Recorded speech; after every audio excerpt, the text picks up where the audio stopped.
What is going on, people of YouTube? My name is Kurtyoy and today I've got a preview for you. Now I hope you all are enjoying the new style of football, including my FPL season, which should be out later on today or before this or sometime today when this is released, and also the new review. I know there's a couple of things looking back on it I want to change, but I'll get into that when the time comes.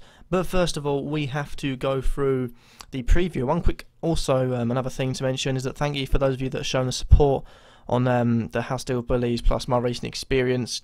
It means a lot. It was a tough time going through. If you want to check it out, then it'll be in the description or somewhere on my channel, but please go and support it. It means a lot to me. It was a long video, a long serious video. But yeah, let's get straight on with the video.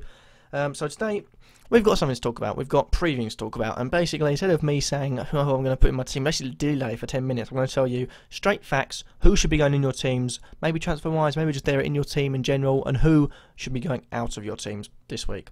So we're on the transfer screed, and where else can we be? Because of course I've only got two goalkeepers. I've got every single goalkeeper in the Premier League. So we have got the transfers up. First of all, we want to go on to goalkeepers. In fact, no, first of all, let's go on to Manchester United, and let's go on to De Gea. We'll take off round score, but change it to total score. But De Gea is going to be coming into our team this week for the simple fact, for me, that they're playing Sunderland at home. I mean, surely Manchester United's defence cannot be conceding goals like that. When you look at them, they haven't conceded goals in the first three. They have conceded 5, though, in the last 3. Admittedly, Swansea, Liverpool and Southampton are decent sides. Sunderland are a side that's struggling. And for me, definitely someone who you can pick up points against. So De Gea is definitely going to be in there. Next up, actually, we have quite a strange one. I just realised I wasn't even on the page that helps me. I've got a picture up on my phone again, like on the review. But next up, we have Crystal Palace's McCarthy. Now, Speroni is back, from what I can be sure of. I'm pretty sure. McCarthy's keeping him out of the team. Why, you may ask? I think because McCarthy's a quality player. He's a quality goalkeeper, and he's shown that so far. I mean, look at the amount of saves he's making. Total 29 saves. I think that's one short off the best in the league, which goes to someone that I'll mention later on, or next, basically. But Crystal Palace are away against Watford. Now, you could say it's a bit of a risky move, but Watford, they're a team they could do well against, and with Palace's good away form, admittedly the one blip was last week when they lost 1-0 to Spurs. If Watford are going to attack well, one thing you can be sure of is that he's going to make a lot of saves. Anything past 4, I think you get extra points. If you do concede, most you're going to get, if you concede 2, you're going to get at least 2.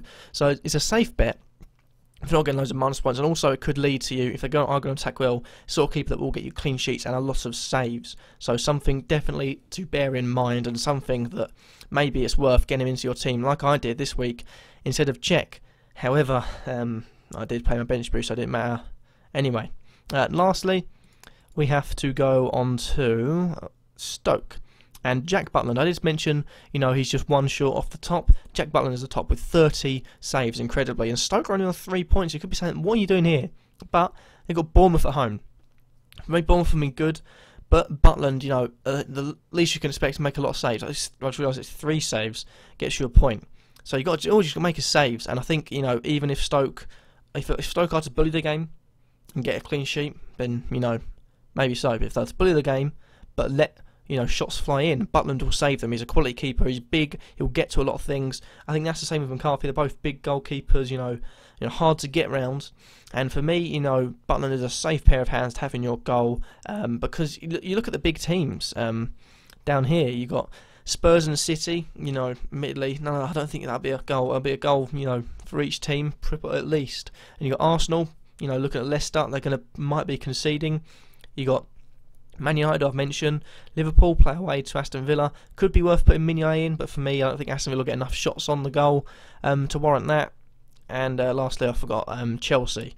And Chelsea's keeper probably could be there, but then you never know with Chelsea. That's why I've kept them out. But Butland's definitely a safe pair of hands to have. Right, moving on to the midfielders, or defenders, sorry. We have 3 in there. Admittedly, they are from some familiar teams that I've just mentioned. Starting off again, may as well just go straight to Manchester United. It'll be a theme of this episode. For me, Smalling. The reason I put Smalling in there is because it's well known Sunderland are a shambles when it comes to defending. They're even more of a shambles when it comes to corner taking. And you could look at that and you think the 4 defenders they're probably going to play is Darmian right hand side. They've got to have Daley Blind the other side, and you've got Smalling and Rojo to get in the two centre back spots. For me, Smalling's always going to be in the corners. He's proved before he can score goals. I don't know if he ever scored a neat nice already this season. He's proved before he can score goals from corners and set plays. He'll probably, if you're going to put money on anyone to score from a set play, behind Fellaini, Smalling is definitely the next one there. And he's big, he can get his header on something, he's got good strength, good leap, everything you want in a defender that's going to attack a team that doesn't really know what they're doing when it comes to dead ball situations. Considering they've got someone like Seb Larsson there, haven't really got an excuse for me. Next up, we have a Liverpool player. It's a surprise, but for me, Skrtel. I have chosen Skrtel over Joe Gomez. Simple fact, I think, we saw the weekend Moreno's now playing. Had a good game as well. Grabbed an assist, 3 bonus points. Had a good game. Could we see the end of Gomez? I think we'll still be in and around the team. Like, the Flanagans have been in the past. The other young defenders they've brought in. Gomez will still be there. But I think Moreno might take the first team spot for this weekend. So one thing to be sure of is Skrtel. I put Skrtel there. I also got Klein there. But for me, Skrtel over Klein. Because, big centre-back. Maybe. Unless you want to go for Klein. Both the same price. In fairness, it depends. It depends what you're looking at. I would probably go for Skrtel. I could also go for Klein. It depends what I'm feeling on the day which I make my transfers. But Klein is definitely one to go forward. 5.5 million. Considering they are playing. Look at who they're playing. Aston Villa.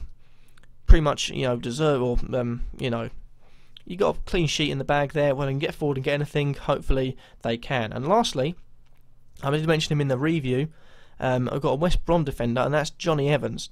Been very profitable so far, and considering they've got a home Monday night game against Everton, could get a third clean sheet out of 3 for me. Johnny Evans, wasn't a Man United player, wasn't to their standard, but a quality defender nonetheless, and I think he could do a job for them, especially against Everton, who can seem to be a team that does well, but maybe doesn't keep as many clean sheets as they would like.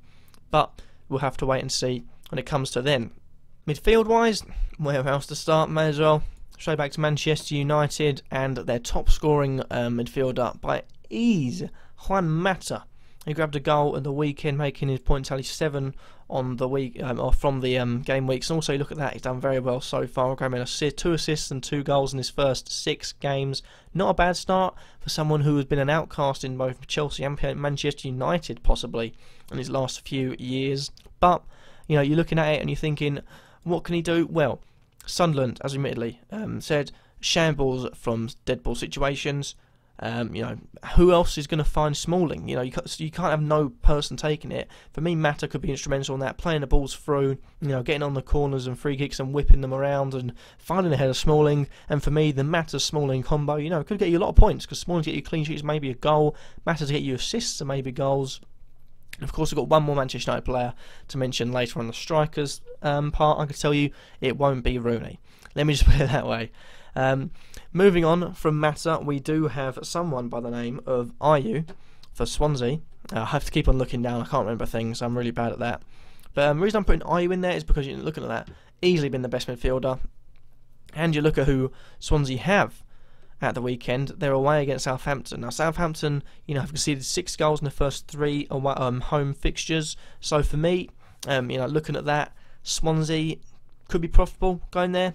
United, you went to them and grabbed points. Swansea beat Manchester United, and Ayew dominated Manchester United. So Ayew could be going there looking to get his left peg, his beautiful left peg, maybe a goal and assist, and wrapping up his points tally once again higher than 35. Because been dead in the last 2 games, hasn't been as good. So definitely something to consider for this game week. And lastly, on the midfielders, we have someone again by Crystal Palace. There's a lot of teams featuring, but of course there will be in each episode. We have Bakary Sakho. Now he didn't play in the first 2 games. However, he's played in the last 4, and although he had a decent first 2 games, I feel like this could be the time where he could spruce up. You look at their fixtures, Crystal Palace, you've got Arsenal, Chelsea, Man City and Tottenham out of the way. Chelsea away, they won. Tottenham away didn't do much. Man City at home didn't do much. Arsenal at home were unlucky, admittedly. I don't deserve to be on just 9 points out of the possible 18 for me. But looking at Bakary Sakho, you have to admit, he's got something he's got about him, and looking at a game, they've got Watford now, they've got West Brom, and they've got West Ham, the 3 WWW. Worldwide Web, I suppose. No, bad jokes. But you know, something definitely to consider, because you know, away then home and home could be a chance to get goals in. I mean, look at the fact that he's got goals at home against Villa, then also away against Chelsea, and basically ran the game against Chelsea and was very unlucky against both City and Spurs. Maybe it's a chance for you to cash in on him. And let's move straight on to the strikers. Where better to start? And Manchester United once again for the 4th time running. And I told you it wouldn't be Rooney. It's also not going to be Wilson, just in case you want to put a bit on that. But it's going to be Martial. Anthony Martial has been a great signing so far. You know, not bad. I think it's like 12 million per goal. You know, hopefully they'll be getting that down by the end of the season. But 3 goals in his first 2 games for Anthony Martial is definitely something to be considered. Considering they're going to the considering they've got a home game against the Sunderland side that aren't looking very good at the back, Martial could capitalise. First game, 1 goal. Second game, 2 goals. Third game, just going to leave that there to hang. Next up, we have a Watford player, which we mentioned in the review as well. His name is Ighalo. Now, when they came up, it was all talk of Deeney keeping him up, being the star in the Championship. Or Johnny Ighalo has said otherwise. He's grabbed 4 of Watford's first 5 goals, and if they are to score, it's looking like he's going to be the man to do it. Against Crystal Palace, now that's contradicting the fact that McCarthy's in there, but I said he'd make a lot of saves, McCarthy. I didn't put McCarthy in there, did I? I did put McCarthy in there. I just had to check my statement quickly, but he's been putting in good performances. He made no assists, but you know, he's running around. He's a workhorse of a striker. He'll get back. He'll go forward. He'll just basically work for the whole time he's on the pitch. And for me, if anyone's going to score against Palace, it'll be him, and deservedly so. He's a great player. And lastly, end off with the person who is never ever going to play for West Brom. Oh, well, that was awkward, wasn't it? Saido Berahino. He now has stopped throwing toys out of his pram and actually thrown the ball into the back of the net with his foot. I hope he scored with his foot, not a header. But he scored a goal at the weekend. He plays Everton at home, and you know, I had put Johnny Evans in there earlier on. Berahino's in there for the fact that Everton do like to concede goals, and Berahino is a quality striker. He hadn't really done he hadn't played, you know, since the Watford game, which the price has gone down to 6.3. Definitely something to be considered, and definitely something you should keep your eyes on. So that is it for the preview. Hope you all have enjoyed this. If you do have anything you want to tell me about how to make this series better, just leave me a comment down below. Remember to like the video if you have enjoyed it, and if you want to dislike it, don't dislike it just yet. Leave me a comment telling me what I should do to improve, and what I can do to improve it, and then see from next week's. And if you don't like it, then you can dislike the video. I don't mind. As long as you try and help me improve first, that's fine. But remember to always subscribe. I think it's directly below me, actually. I'll also, you know, below the video as well, if you want to keep up to date with my content. And I'll catch you all, my words are spewing out everywhere at the moment, in the next video. Peace.